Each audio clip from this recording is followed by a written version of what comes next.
Go ahead. Our mission, Helping Parents Heal, is a nonprofit organization dedicated to assisting bereaved parents. Through support and resources offered, we aspire to help individuals become shining light parents, meaning a shift from a state of emotional heaviness to one of hopefulness and greater peace of mind. Helping Parents Heal goes a step beyond other groups by allowing the open discussion of spiritual experiences and afterlife evidence in a non-dogmatic way. Helping Parents Heal affiliate groups welcome everyone, regardless of religious or non-religious background, and encourage open dialogue. Attendance at all of our meetings is voluntary. All discussions that take place at affiliate-led meetings are confidential. We hope that participants will learn from and share with each other. Zoom meetings run by leadership are not confidential. These meetings typically feature guest presenters and are posted on YouTube so that affiliate members worldwide can watch and benefit. Neither type of Helping Parents Heal meeting is designed to replace traditional therapy or spiritual counseling. Helping Parents Heal offers a wide variety of speakers, allowing parents to learn about many possible ways to heal. This includes presenters covering progressive topics such as afterlife evidence and connecting with our children who have passed. The views expressed by our guest speakers may or may not reflect the opinions of Helping Parents Heal, leaders and members, so we ask that you take from their presentations whatever may benefit you personally. Welcome everyone, and thank you so much for being here. Thank you, Irene. And we are thrilled that everyone's here this evening and that I know a lot of you have watched this wonderful movie, Living with Ghosts. I just wanted to say that we're going to have a discussion in the beginning, the presentation, and then after that, there will be time for questions. So if you have questions and would like to put them into the chat box, please do so. Also, if you'd like to say who you are, where you're from, if you are a caring listener, a board member, or an affiliate leader, please just put it into the chat box as well so that we can recognize you. And thanks for being here. And I'll just do a very short introduction for the three of them. Today, we welcome Dr. Jan Holden, director and writer Stephen Berkley, and Noelle St Germain-Sehr, PhD, for a live discussion with the filmmakers of Best Documentary winner Living with Ghosts, a 7-year exploration of the nature of consciousness and whether after-death communication can or should be facilitated in a clinical setting to treat chronic grief. So, oh my goodness gracious, I'm looking out my window right in the face of a beautiful deer right behind our house, which makes sense. So without further ado, please join me in welcoming Stephen Berkley, I believe right now. Maybe you could introduce everyone else for us. Thanks so much. Sure, I'm Steve Berkley. I'm the director, producer, writer, and to Jan Holden, who is director of the study at University of North Texas, which is featured in the film. Jan, could you raise your hand one more time? Make sure everybody can see who you are. And next to Jan is Noelle. Now, Noelle, I'm not. Is it St Germain? St Germain-Sehr. Am I saying that right? Yeah. Okay. St Germain-Sehr. And now Noelle is also in the film, but you have to look real closely because she's only in it for like a second. But she has a very big role in induced after-death communication. She is the president. But in the film, she has a fairly understated role. She's administering the therapy in the final act to a couple of different people. So you see Noelle briefly. But stature is big, right, Noelle? Well, also, Noelle was with me from the first moment of designing the study. So we comprised a research team, and she, I think, saw the most clients in the study of any therapist. So yeah, she was very much involved in the study. Great. Now, I'm going to ask Jan one question just to get the ball rolling, but then Elizabeth, you can take over from there. My question to you is, Jan, for Jan is, are you one of the very few scientists who did a study that's like this? I mean, and if so, why is that? Yes. And I think it's because, well, first of all, induced after death communication is a relatively new counseling technique. It's been around for, I don't know, maybe at the most 15 years, but really, and that's from the very beginning of it, to building in popularity. So, and, universities tend not to support or encourage research on topics that are, kind of woo-woo, or to speak more scientifically, transpersonal, relating to experiences that transcend the usual personal limits of space, time, identity, influence. So, so it's just unusual to do a study like this. It's not that this kind of research hasn't ever been done, but for this particular topic of IADC, yes, this is the only study I'm aware of that's been completed. I think there's some research going on in Europe now, but I don't think that the results are in yet. Very good. Yeah. Elizabeth, did you want to ask questions? I would love to. As a matter of fact, I was taking some pictures. There's a whole herd of deer behind my house, but it's just right up against the window right now. So I think it's because the kids are so close to all of us. Every time that the kids come, we get these deer that just, they just come so close, and we're right out in the countryside. So it's always beautiful. So I took a few pictures, but I wanted to just say that, first of all, we were very fortunate to have a lot of parents of Helping Parents Heal experience some amazing things from seeing this movie. One of the things that was pretty incredible, and I think that this was one of the most impressive scenes for me as well, was when the two women were talking in a driveway, and one of the women was talking about her husband appearing to her, and she was able to talk to him, and then she decided that she didn't miss him anymore because he's everywhere. He's always with her.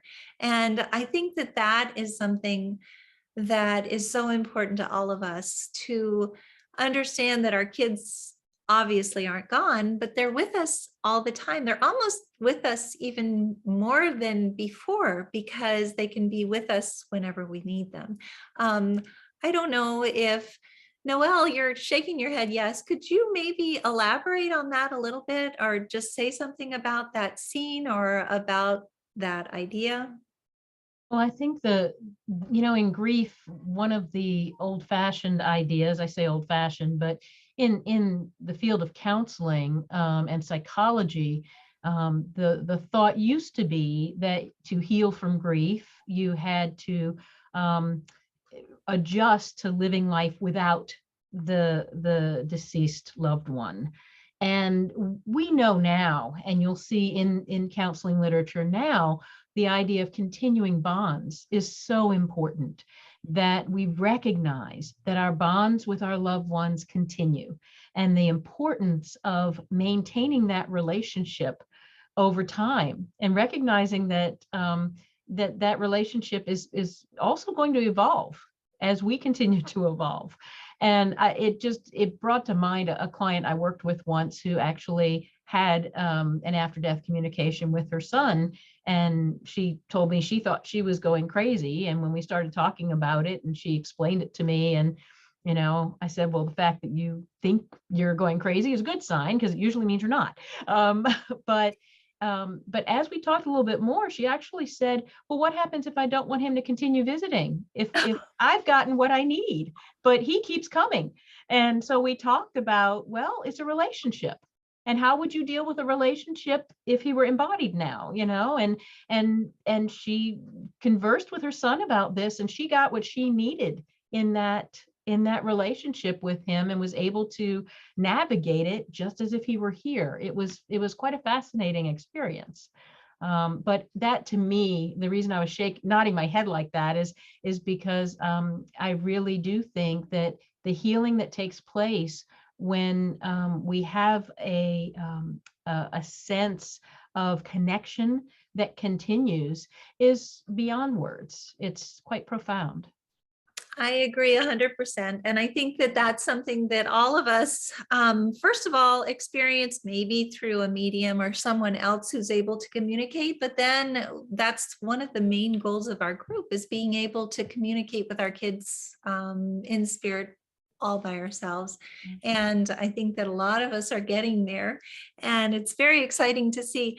I just wanted to ask all of you, Roger Samuel, MD, who's a forensic psychiatrist, poo-poos all of this. And he is very, very adamant about the fact that it must be alcohol or it must be drugs, the fact that she's communicating with her son, or there must be something else that's going on. Is this something that you all still see a lot in terms of in the medical field or in research itself, that people are that they don't believe that these things actually are real and that they can heal people? I mean, I guess that's the main thing, that they can heal us. That's Yeah. so maybe Jane, would you like to say something about that? Sure, I'd love to. There's extensive research now on after-death communication. One of my doctoral students did a study where she analyzed the results of all the research on after-death communication that had been published since the late 1800s through 2010. And one of the things she found was that many of the researchers observed that the people that they interviewed, that they questioned, showed no sign of mental disorder. There was no like drug use or anything like that. And so what we know now is that after-death communication is an equal opportunity experience.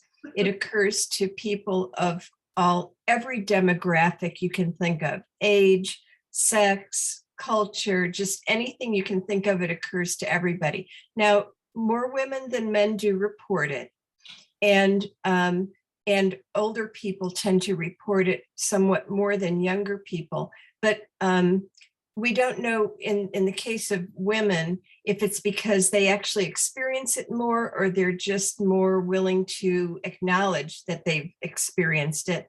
And in the case of age, it just kind of makes sense because older people know more dead people than younger people do. So it's just an equal opportunity experience. It's not related to mental disorder. And now that doesn't mean that people with mental disorders don't have ADC. They do, but they don't have it any more frequently than people without mental disorder. So now the question of whether it's pervasive in the medical field or the counseling field, I will say that there just are people like the psychiatrist who was depicted in the film who hold the opinion they do, but there's no research basis for them to hold that opinion. I personally consider it to be professional ignorance. And I don't mean that in a judgmental way, but just that they don't know what they're talking about. And if they look at the research evidence, there's just no support for that position. So a big part of my sort of professional mission is to educate, especially mental health professionals and other healthcare professionals about these experiences. Because if someone is diagnosed for having had this experience, that actually detracts from the health potential benefit of the experience. It distracts the person, from what could actually be a very healing, and research indicates is likely going to be a very healing experience if they just don't get dismissed, demonized, diagnosed, what I call the D's, that tend to diss the experience. So, so it's important for health professionals to be aware not only that these experiences are common, they're normal, and research indicates that of all the people, and this is cross-cultural, 1 out of 3 people has experienced ADC sometime in their life. So if you just walk down the street and ask somebody, have you ever had contact with a deceased loved one? 1 out of 3 people is likely to say yes, if they're willing, if they trust you and they're willing to tell you the truth. But following the death of a loved one, up to 80% of people report after death communication in that first year following the death. So, so it's just a very common thing, and that if it's treated as a normal and potentially helpful experience, it really does help people. Well, I was going to say that. Wouldn't they also, in the following breath, say that these are extremely healing events, to be able to have contact with their loved ones in spirit? I mean, I think that this is one of the main catalysts to healing, is to be able to know that there's more. And it doesn't even have to be our own loved ones in spirit. I think that the really great thing about this group is that we get to, even in the very early stages of grief, see other people who are connecting with their kids in spirit and who are having communication with them. And then that makes them understand that it's possible, and then that they can actually do it themselves. So yes, thank you for answering that. I wanted to ask something of Stephen, if possible, and you can tell me if I can't ask. Sure. But I understand that the beautiful woman in the story who's doing the automatic writing is your mom. Is that correct? My mom is the Irene character. Ethel is the one that's doing the automatic writing, but my mom wants to learn to do automatic writing. She's the She one that's wants to frustrated learn. in the movie because she can't automatic write. Okay, so is she doing automatic writing? Is she actually, I mean, is this based on a true occurrence for her? Is she able to communicate, or has that happened for her? My mother is now transitioned, but while she was still on this plane, she could do it with Ethel's assistance. She was not able to achieve it on her own, but having Ethel next to her, especially since Ethel's husband, who's transitioned, knew my father, and my father had transitioned. So it's like Harold, Ethel's late husband, was really of assistance in terms of bringing my father through to my mother. I see. They were a foursome when everybody was on Earth, and now they're still a foursome. Yes. Oh, that's so wonderful. And it must, well, so was she still with us here when the movie came out, or had she already transitioned?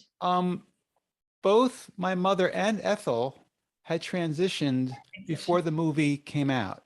Oh, But I believe, from what I understand through mediumship, they both have seen it and they liked it. I'm sure that they have. That's wonderful. Well, let's see. Irene is saying, and actually, why don't you unmute and just ask your question yourself? Sure. In talking to moms, I've had a mom say to me, you know, I've had some incredible signs from my child. Is that considered an ADC? I think people think that an ADC is something that involves seeing spirit, or it's something that's really incredible. I don't think people understand that. I believe that any sign we get can be considered after death communication. So I wondered if you would speak about that a little bit. Mm-hmm. Yeah. Noelle, do you want to take that one? I was going to say, who's going to do this one? Sure. So an after-death communication can be very subtle.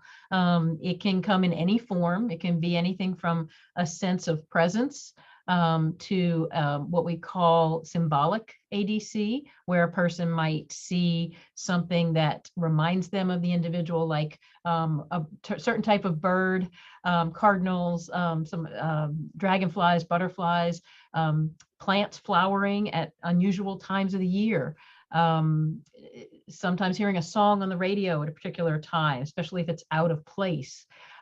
So after-death communication comes in all sorts of forms. It can be sensory-based, so you could have a visual, but you could also have an auditory sense of hearing the person kind of in the mind's ear. You can have a sense of touch. A lot of people report olfactory sensations, smelling perfume or cigarette smoke, cigar smoke, something that connects you with the individual. So there's a variety of types of after-death communication. It's not one thing. It really can run the gamut in terms of sensory or non-sensory experiences. Electronic communication can happen too, where you receive like a telephone call or an email message or something on Facebook after someone has died from them. And the most common by far type of ADC is what we call a sleep ADC, which occurs while a person is sleeping. And these are very distinctive from dreams about the person, in that when you wake from a dream, it often fades very quickly and has a sense to it, a quality to it that's unreal. With sleep ADCs, individuals often report that it's more real. It's something they don't, over time, it doesn't diminish. So it's remembered vividly, unlike a dream. And many times people will report after having a sleep ADC that they feel more of a sense of peace or resolution or closure with the individual. So Jan, do you have anything to add that I'm missing? No, that was really good. I was thinking, Noelle at one time took my course. Now we're colleagues, but I was going to say A+. You really spit out my water. You hit all the good stuff. And Elizabeth's experience with the deer, that feels like an ADC. They won't leave. They're just standing there. They're standing right with their faces against the. I was going to say the same thing, Jan, that as soon as you said that, Elizabeth, my kind of instinctual sense was that's what this is. Yeah. And then when you said there's more, I'm like, oh, well, yeah. Mm-hmm. Well, and they're just so close. They don't get that close normally, but I think that it is pretty amazing. And I think that what we experience as parents is that we go through a lot of episodes of collateral beauty, which I love that term. I love the fact that it was created by this movie, because that's exactly what it is. And things that we would never, ever have imagined possible before happen every day in our lives. And it's just amazing and beautiful. But I was going to ask you about the study itself. Are you still doing any kind of study? Is it possible for anyone to participate in what you're doing, or will there be a study upcoming that someone could participate in? What's going on with that right now? Well, the study is completed and it's about to be published in the Australian Journal of what's the name of Grief Matters. Grief Matters. The Australian Journal of Grief and Bereavement. Yeah. Yeah, grief and bereavement. Thank you. And I'm retired now, so I don't have plans to do another study like it. But if people want to experience induced after-death communication, they should really go to the IADC website. And I'll put it in the chat.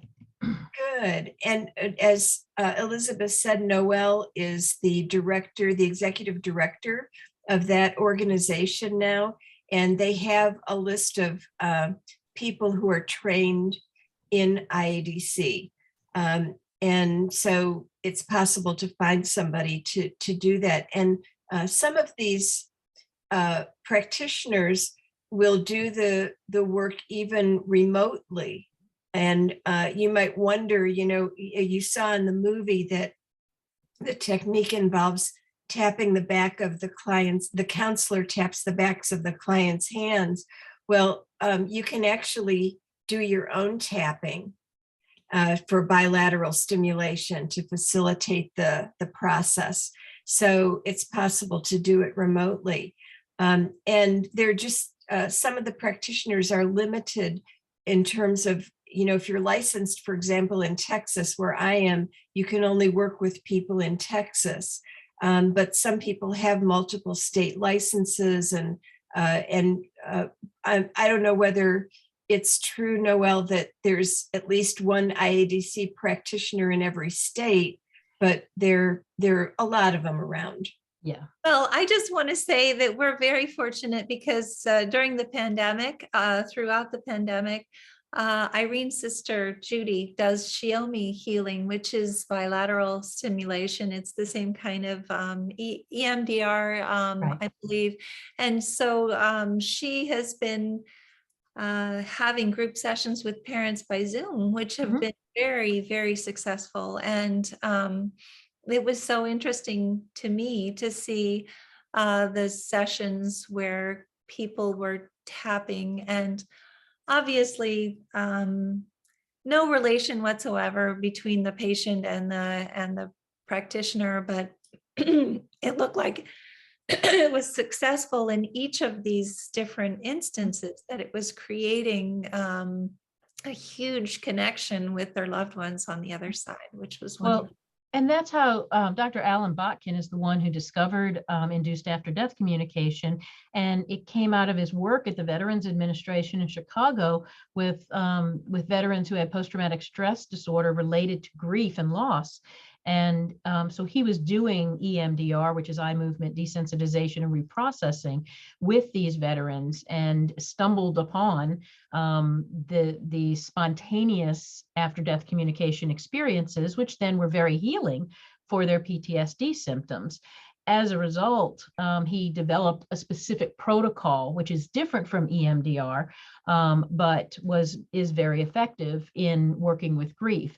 So there's a study actually going on right now in Italy with one of the board members of the International IADC board, Claudio Lalla. He's doing a study with a team there exploring the differences in using EMDR for grief and using IADC for grief. So I'm eagerly awaiting the results of his study. It's first of its kind to do that. That's fascinating. And, you know, it is important to recognize Dr. Alan Botkin's work because of the fact that he did work with soldiers who had come back from very difficult situations overseas and who had killed people in battle. And they were actually feeling wonderful because they were connecting with the people that they had shot in wartime, and finding forgiveness and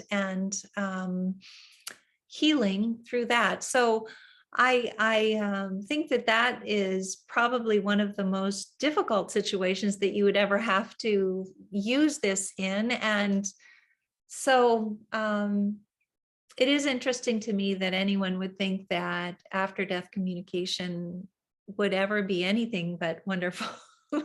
Certainly not alcohol driven or drug driven the way that some of those people were saying in the movie. And you know, research shows that the experience is overwhelmingly positive. Now, there are cases of people who felt distressed by after-death communication. In most cases, it had to do with them being either lacking knowledge about the experience, or having like false information about it that again sort of messed with their mind in terms of being able to accept the experience for its healing potential. But there are a few cases where the content itself was distressing. In a study that I did, one woman reported that her loved one kept visiting. It's kind of like the situation Noelle was talking about. And she said, you know, it's too much. I don't want him to visit as much as he does. But it's extremely rare for the experience to be distressing. It's almost always pleasurable and healing. I don't know if there's anybody that is on this meeting tonight that would find that having their child visit too much is possible. Yeah, It's possible. Yeah. That we would all be thrilled at that opportunity, but that is an interesting situation. Yeah. Maria and Lissa are saying Judy has been extremely helpful and very healing for us in getting rid of some very painful memories. we recommend that session to everyone who can. Lissa was diagnosed with PTSD. So yeah, that's going to be next Monday for anyone on here who's interested in joining. And Irene also facilitates, as well as our caring listeners, which is very exciting. But anyway, I just think that it's so exciting that you have created this movie. I have a lot of people in the chat box asking how to see it. I know that the viewing was going to be going through today. Is that right? So are you going to be showing it maybe in another group that you could give a link to me later on? Because I know that Sandra Champlain got our link because she needed it for people in her group that wanted to see it. Right. But is there one that's coming up that people could join? I could do that, or because I did have a lot of requests from people to leave the link a little bit longer, I could just leave it up. I don't have I usually try to do just one screening per week, but I don't have a screening this week. So I'll probably just leave it up for a while. Well, that would be good, because once the video comes out as well, we'll have a lot more people who will be interested who might not have seen the movie yet. And obviously I've seen it already, but I was interested in seeing it again. So let's see. Pamela is saying, I can relate to the bias of university communities I sometimes share with other nursing faculty. And even if they are open to it, so many warn about getting involved, etc. How do you suggest dealing with skeptics? That's a good question. Who would like to take that one? Noelle, you're shaking your head. I'm shaking my head because, like Jan, this is really my professional mission, is to educate mental health providers and medical providers, but really get more information out about about after-death communication, and also really trying to depathologize this. One of the ways to respond, I think, is to point them to resources. And one thing, there's some very, very good resources out there. I know it's not after death communication, but the IANS website, Jan can tell you a little bit about IANS. They have some wonderful resources available there that are about how to talk with people about near-death experiences. Those same guidelines can apply for talking with people about after-death communication. And in fact, I've got several presentations coming up and have been doing a few others related to how to talk, with professionals about these issues. And education is really key here. So Jan, I don't know, you want to say a little more about that? Yeah, thank you. Yeah, I agree with everything you said. And I've written a couple of chapters, one on that reviews all the research on after-death communication, and another that's about counseling people who've had transpersonal experiences, which includes near-death experiences, after-death communication, and all that, in a book called Connecting Soul, Spirit, Mind, and Body.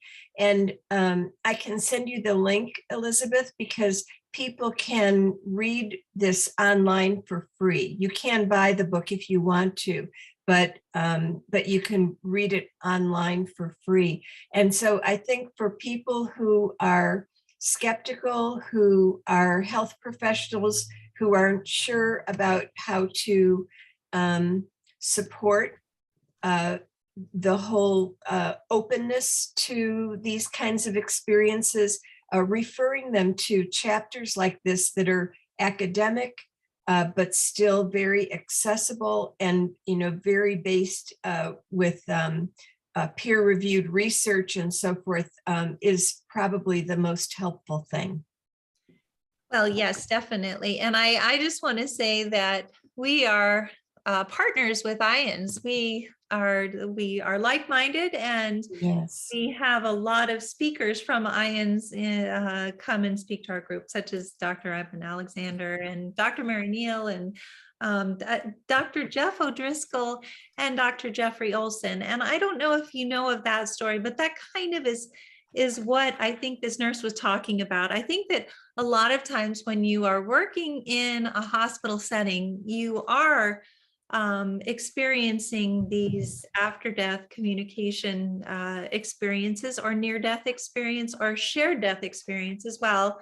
And maybe, do you all talk about the differences between those different categories? Maybe one of you could explain the difference between shared death, near death, after death. Does anybody want to just say a little bit about that? Because we have had speakers about that, but. Sure. Okay. I don't know if you want to take this one, Noelle, or you Nope, I saw you nodding away, so you go. Okay. Well, so I guess I'll start with near-death experiences. And these are experiences that occur to people. Most of the time, it's a person in a situation where they have a close brush with death. They may or may not lose consciousness, but during the close brush with death, they have an experience of their consciousness functioning apart from their physical body, observing the material world, and or perceiving environments and entities, beings that are not of the material world. And of all the people who survive a close brush with death, somewhere between 10 and 20% report a near-death experience. The other 80 to 90% don't remember anything unusual from the episode, but this minority has this experience of their consciousness functioning apart from their physical body. And there are some very well-documented after effects from the experience, well-documented content of the experience, and so forth. And in that book that I mentioned, which I'm going to send the title to everybody in the chat here in a minute, there's also a chapter on near-death experiences that summarizes that. Now, shared death experiences occur between a living person and a dying person. And I don't know if you know about the Shared Crossing Project. Yes, actually, I'm in the. My experience was in William's book, but he's coming Excellent. to the conference. Perfect. But there are a lot of parents in our group actually who have had shared death experiences with their children when they crossed over. But I would love for you to say a little bit more about it, because not everyone has necessarily heard of what a shared death experience is. Yeah. Well, there are basically two types. One occurs at the deathbed, and this is with someone who's the dying person is terminally ill, and so their death is imminent, and people at the deathbed have some kind of experience when the dying person actually passes. And it can be an experience of the unusual light in the room, or the caregiver actually having a subjective experience of going part of the way with their loved one into their near death and then death experience. And the other type is not at the deathbed, but that the dying person visits the loved one. So it's almost like after death communication, except it's hard to know whether it maybe occurred at the moment of death. So can you say it's really after, but anyway, it's contact. And the most common is what William, I think, calls pass through, where the living person suddenly has an awareness of this loved one who is passing through them or passing through the room, and then later gets a phone call to say that this person had passed at the time that the person had the experience. So it's somehow sharing in the actual death experience itself of the dying person. And then after death communication is clearly, after the person has passed, and they communicate in some of the ways that Noelle was talking about, sensory, sense of presence, symbolic and electronic, and all those types of things. So there also are premonitions of death that happen before the experience, and some kind of other related experiences. But there's one of the things I like about William's work in the Shared Crossing Project is he has a graphic that shows all of these experiences and their relationship to the moment of death. So some of these things happen before death. People have deathbed visions or nearing what's called nearing death awareness, where as they're about to pass, and it might be a few hours before, it might be just a few days before, they see their own deceased loved ones appearing to them. And the purpose seems to be to help the dying person know that there's going to be someone there in their own transition. And then there's a phenomenon called terminal lucidity, where a dying person who has a long time severe disability, right before death, the disability falls away and they are able to function normally for a short time right before the death. And the most, I don't know if it's most common, but a common form is people who have dementia and have been like completely uncommunicative for years. Suddenly, shortly before their passing, they're back and they talk about things that have happened recently in the family, and it's just like an amazing thing. And all of these experiences point to the idea that our consciousness is not produced by our brains. It is essentially independent of our brains. And people have pre-birth memories and past life memories. So it's indicating that consciousness, although closely associated with our brains while we're physically alive, is not essentially the product of our brains, but is pre-exists and will continue to exist after our physical existence. That's wonderful. We have an affiliate leader whose mother passed recently of dementia, and she wrote of this terminal lucidity that happened. I was in tears reading this. It was one of the most beautiful experiences, I think, and this had been over years that she had dealt with this, and such a beautiful transition. But anyway, I am going to just ask a question here that's from Oliver's mom. And I'd like to just quickly give one quick answer before I pass it off to you. But she says, sometimes for some of us, it's important to speak about our children of light with others. What advice would you give to us when we want to share about the signs of our children that they send us from the other side with friends and family who do not believe in signs or feel that they are dark forces in disguise? I want to just say, we are here for you. You can tell us whatever you want to, whenever you want to. You do not have to go to anybody who doesn't necessarily believe in this. And it's not going to be helpful to you if they tell you that you're crazy. I mean, that we obviously know that you're not crazy. We have scientists here this evening who are proving that no one is crazy seeing these things. But it is really frustrating and sets you back to be able to have that happen. But Noelle is shaking her head. So maybe Noelle can give a better answer than that. No, I think that was an excellent answer, Elizabeth. And that is, what I would encourage anyone to do is, we do know that there are people who have a hard time hearing this, whether it's fear or particular religious beliefs. For some people, this can be very, very frightening or threatening or uncomfortable. And our culture in general has a hard time handling grief and loss.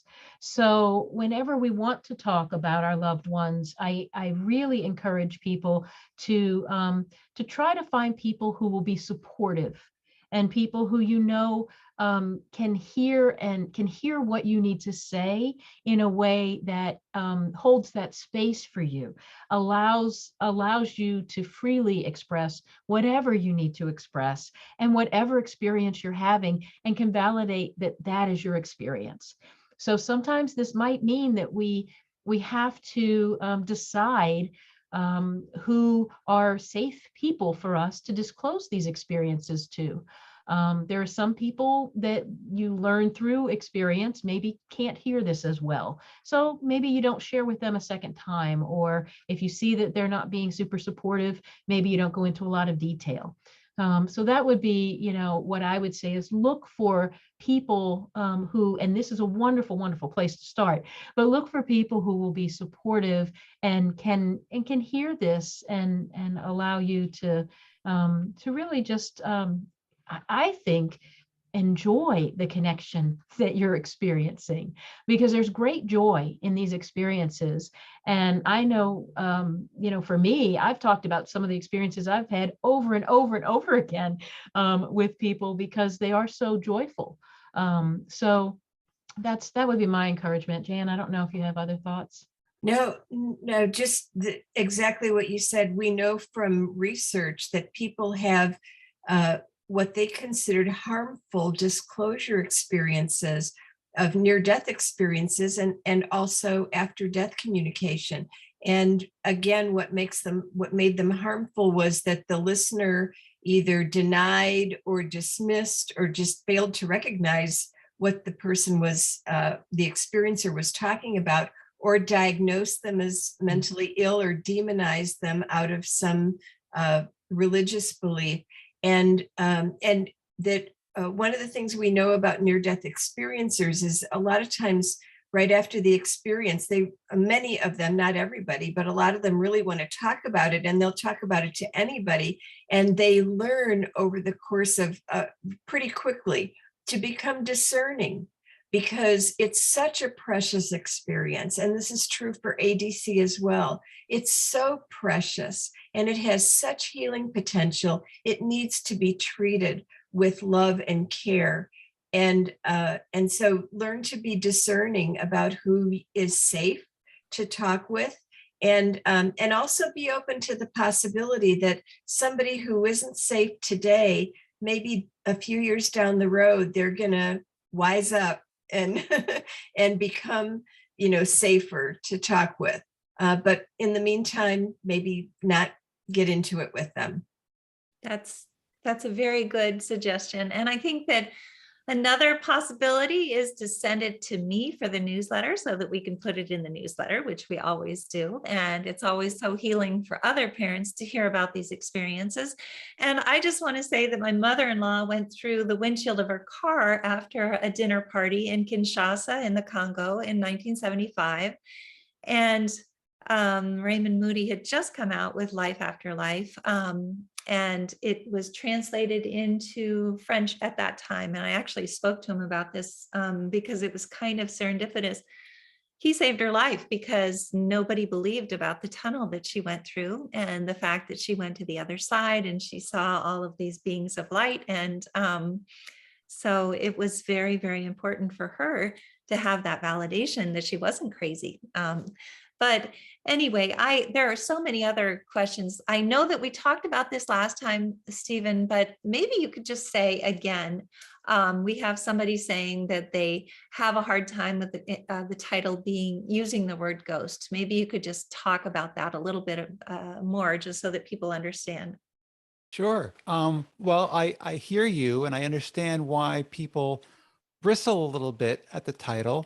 Again, it was not the first title I picked, and it might not be the last title I use, but I do like the word ghost for a couple of reasons. One is that it has both figurative and literal connotations. There are the story's all widows pretty much, and there are widows who are literally having a relationship with their husbands, their late husbands, and there are widows that are haunted by the memory of their late husband. They're not actually having interactions, but they're haunted nonetheless. So I think that because the word ghost applies to all the people in the story, I feel like it works. I also like that it's a little bit grabby. I like that part of it. Also, I think I mentioned Patrick Swayze last time. I thought he could have normalized the word a little bit. And lastly, I wanted to use a word. I wanted a title that did not have words like heaven or veil or anything that had a spiritualist connotation, because I wanted this to be a mainstream movie. I wanted to appeal to everyone. And that way you get a lot of people in the theater seats. And people might watch the movie and they were prepared for a horror film, but they got something else. Or people were prepared for something just different than it turned out to be. But as long as they get to see the movie, that's my number one goal, is for as many people to get their eyes on it as possible. And I think this title, being a mainstream title, I think I'm hedging my bets in that direction. That's very interesting, the way that it was chosen. And thank you for explaining that, because we do talk a lot about the fact that we don't use those terms in this group. For instance, we don't use the term bereavement or bereaved. We don't use grief. We don't use the whole bunch of different words that we don't talk about loss, because our kids aren't lost. They're still right here. So ghost is another one of those, but I can see in that context. You're talking about widows who are haunted by their lost husbands. And it's true that the main character, and I can't think of what her name is now. Karen, she is so sad through the whole movie. Her daughters are very upbeat, but she is so sad. Her mother-in-law is so her mother-in-law is Ethel. That's right. Yes. Right? Is that correct? So do you know, I mean, is this based on true characters, and is she doing well now because of the fact that she did have that connection with her husband? When you say based on true character people, Yeah. I think you might be under the misimpression that these people were acting. Well, no, I didn't think that they were acting. It's just that I mean, I understand that this is a study, but I felt like, and sometimes I felt like it might be a reenactment. It wasn't necessarily something that was happening right at the time. And I decided just yesterday that I was going to put some text on screen in the beginning to let everybody know that there are no reenactments in the film. Okay, good. That this was real people having real experiences. And sometimes it looks a little bit stagey because I'm a perfectionist and I want people to be facing the camera, and I want to make sure the audio person picks up what they're saying. So I did direct a little bit, and it looks a little bit like I directed them, but these are people having natural conversations that were unrehearsed or unscripted. I just happened to ask them to wait until the cameras were ready before they embarked on anything thematically relevant. But it's all real stuff. But I do, Elizabeth, now that you reminded me, I really got to make sure I put that. It's like almost like a cigarette warning. I need something up front to let people know that this is the real stuff. So how is she doing to get Karen? to here? Yes. I mean, how is she healing better? Because it was in 2000 that her husband passed. And it seemed to me like maybe 2019 when she finally was able to connect with him. And so is she doing well now? Is she moving forward and happy? And unfortunately, I'm going to have to give you the same answer. I may have given this to you last time. It's a very common question I get, is how is Karen doing now? When principal photography was over, Karen was like, okay, I'm done. I'm out of here. Because we were with her for a long time and she really wanted her privacy back. Oh. I asked her to do a follow-up interview because people are asking me, they want to know what she's doing now, how she feels, what exactly she experienced in the IADC session. People have questions. She's not really that interested in answering them. I could tell you this, she seems happy when I talk to her. She lives with her siblings who are single also. And so she has a full house. Her kids are now grown and either married or living apart. But she seems content with what she has. I'll give you that much. That's good. Okay, well, that's a good thing. I mean, I thought it looked like there was a sea change at the end with her, that she was really getting that her husband is still here. And so I would assume that maybe she's just ready to move on with her life. Yeah, sure. Not doing those, which is interesting. For sure. We have just a few more minutes, about 4 more minutes. And I was thinking that you guys, especially since you're going to continue allowing the film to be seen maybe for a week or so, some closing words for our group, that would be wonderful if you'd like to. Well, one subject that we haven't touched on is sometimes people who want to have after-death communication have trouble or are just feel unable. They just haven't succeeded. And what IADC does is help a person get into a kind of a emotionally neutral place where they're centered, they're open and inviting, but they're not grasping, but they're prepared to receive. And that's the most important thing, that recommendation I can give to people, is to try to get into a frame of mind where you're open and inviting, but not grasping, and prepared to receive, and watchful, like watching for signs that your loved one might be giving, your child might be giving, to try to let you know that they're here and well, and still connected to you. So I don't know if you want to add anything to that, Noelle? I think, and Jan, you said it perfectly. The thing that we found, and you know, Al found this when he was first developing IADC. When he first started, he had 100%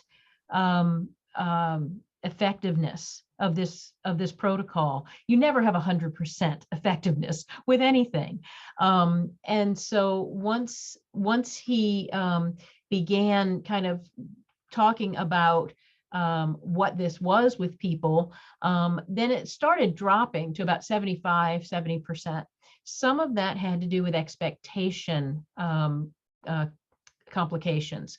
So when individuals walk into a situation like an IADC session, or even on your own trying to have contact, because one of the things that we say when we do work with people in IADC is the connection is there. There's no magic happening. This is not necessary for you to have a connection. It's just something that helps facilitate it. And the facilitation is really facilitating a relaxed, receptive, open, non-grasping state.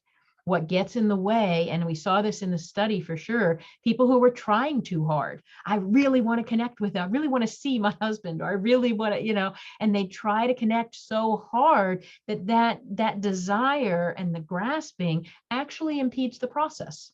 That actually keeps you from being able to experience what's usually right there in front of you.